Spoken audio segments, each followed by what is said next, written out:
আসসালামু আলাইকুম। আমি নাইম বলছিলাম।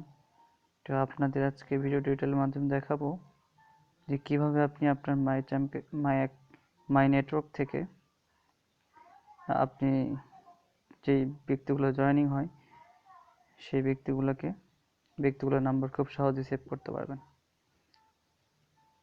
ঠিক আছে, প্রথমে টাইমকেস্ট অ্যাপস ওপেন করবেন। ওপেন করার পর মাই নেটওয়ার্ক নামে একটা অপশন আছে, তো মাই নেটওয়ার্কে যাবেন।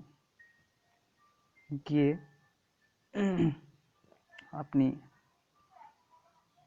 আপনার যেই জয়েনিংগুলো হয়েছে সেই জয়েনিংগুলোতে লং প্রেস করবেন। লং প্রেস করার পর দেখবেন যে কন্ট্যাক্ট নাম্বারটা ভেসে উঠবে।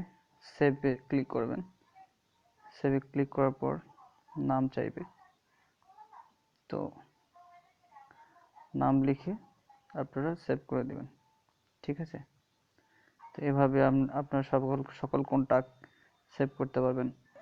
সেভ করে তাদেরকে হোয়াটসঅ্যাপে খুব সহজে মেসেজ দিতে পারবেন। তো আমার টিউটোরিয়াল দেখার জন্য ধন্যবাদ।